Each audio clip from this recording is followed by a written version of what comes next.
If your SIM card isn't working after water damage, first, power off your device and immediately remove the SIM card.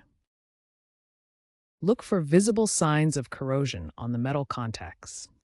Water disrupts electrical conductivity, causing shorts or oxidation. Salt water is significantly more corrosive. While DIY methods like using rice or silica gel packs are common, they're often ineffective.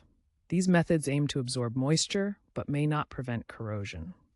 A more effective approach for consumers is to ensure complete drying by leaving the SIM in a dry, warm environment for at least 24 hours before reinserting. If the SIM still doesn't work, it likely requires professional attention or replacement. Software resets are unlikely to resolve physical damage.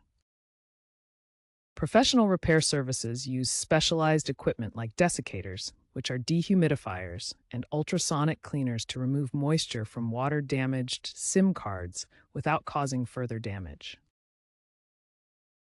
According to industry reports, professional repair success rates hover around 30 to 50%.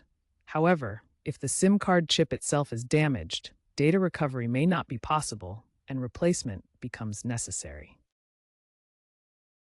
A growing trend is the adoption of eSIM technology, which eliminates the physical SIM card altogether.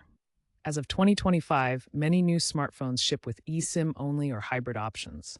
By 2030, experts predict eSIM adoption will reach 70% globally, significantly reducing physical SIM failure rates and repair needs.